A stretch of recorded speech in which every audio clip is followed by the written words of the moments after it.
I'm going to be looking at everything. Can we sell some state assets to get some? That wouldn't be sufficient, but that may be helpful. Can we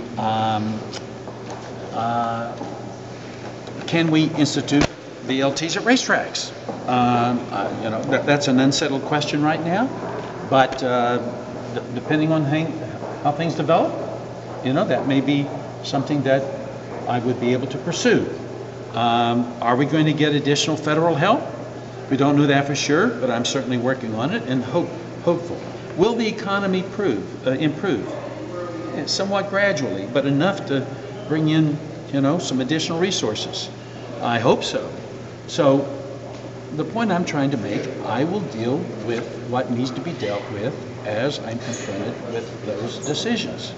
And I think it would be irresponsible and hugely unwise to, at this point, say, this is how I'm going to present a balanced budget for the next 2-year period when we are in the early stages of the current 2-year period.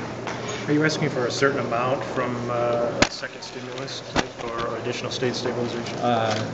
No set amount, with the exception.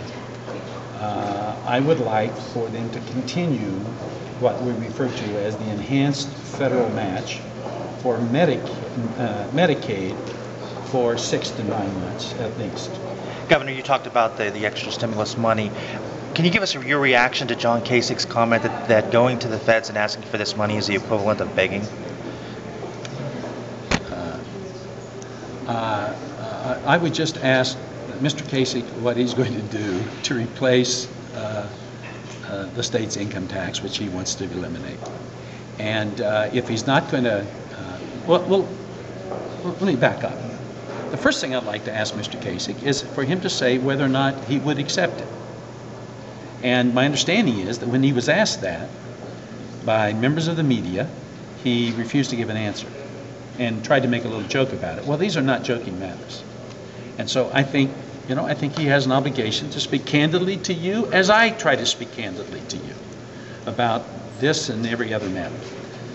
But I'm happy today, so I don't want to fight with John Kasich. I want to celebrate rail. I've been singing Folsom Prison Blues all morning. Well, speaking of rail, Ohio got about 75% of what it asked for. Yes.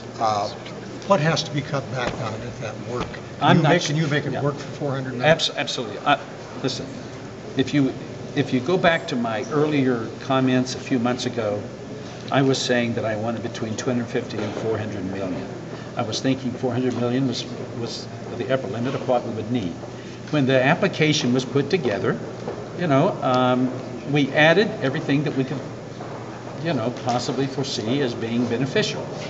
And so I am assured by my transportation folks that $400 million will be sufficient for us to institute this service, and it may mean that we use cars that have been previously used instead of new cars. I don't know, but I feel confident. This is great news. $400 million is a lot of money, and when you consider the fact that this was very competitive, and my understanding is, and I may be wrong here, but my understanding is that requests totaling perhaps $100 billion were submitted.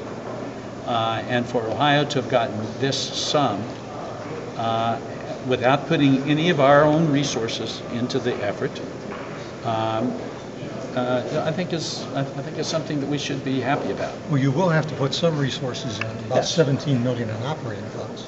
That's an estimate. Do you have a source for that? You expect me to have all the answers? No. The fact is that we spend hundreds of millions of dollars on various transportation things in Ohio every year. So $17 million is a lot of money, but when you consider it in the context of all that we spend on transportation, it's a very modest amount. Now, there are ways that we can raise money, and we will. We can sell advertising, for example. There are lots of things that we can do to raise what I believe is a fairly modest amount of money.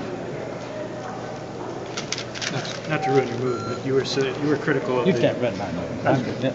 I'm insulated from you naysayers. You were critical of how the Senate handled the budget shortfall situation at the end of last year, suggesting there was politics being played.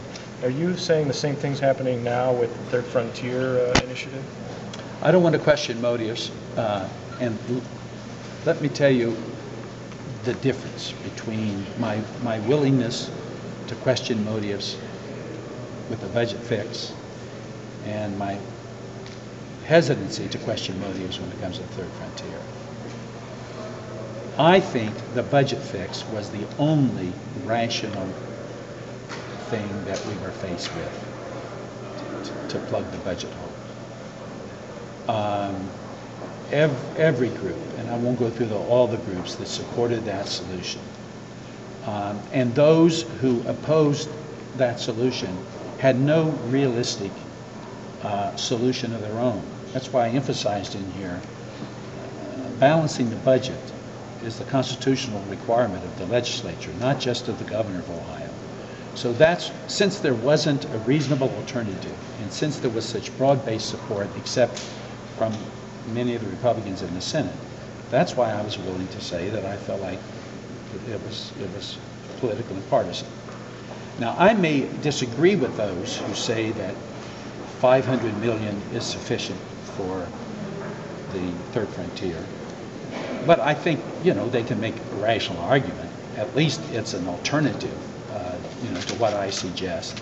What I saw in the budget process was no reasonable alternative, but just an attempt to keep the job from getting done. And that's the distinction I made between those two issues. Are you willing to compromise then between $950 million and $500 million? Well, I think it should be as robust as possible. I wanted $1 billion over 5 years. The House voted something that was somewhat different. Mark, I don't have all the answers. I don't have all the good ideas. Am I willing to negotiate in good faith? Of course I am. So we'll just see. I am hopeful that we'll come out with something that I can support.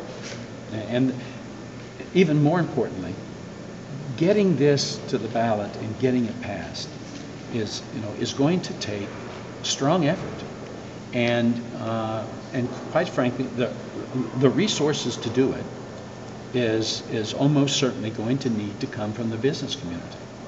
And I think the business community, if they're going to provide the resources to advocate for the passage of this, I think their view should be considered as well. And what I'm hearing, what I've heard from the business community, is that they think $500 million is not where we ought to be, that it ought to be much more robust than that.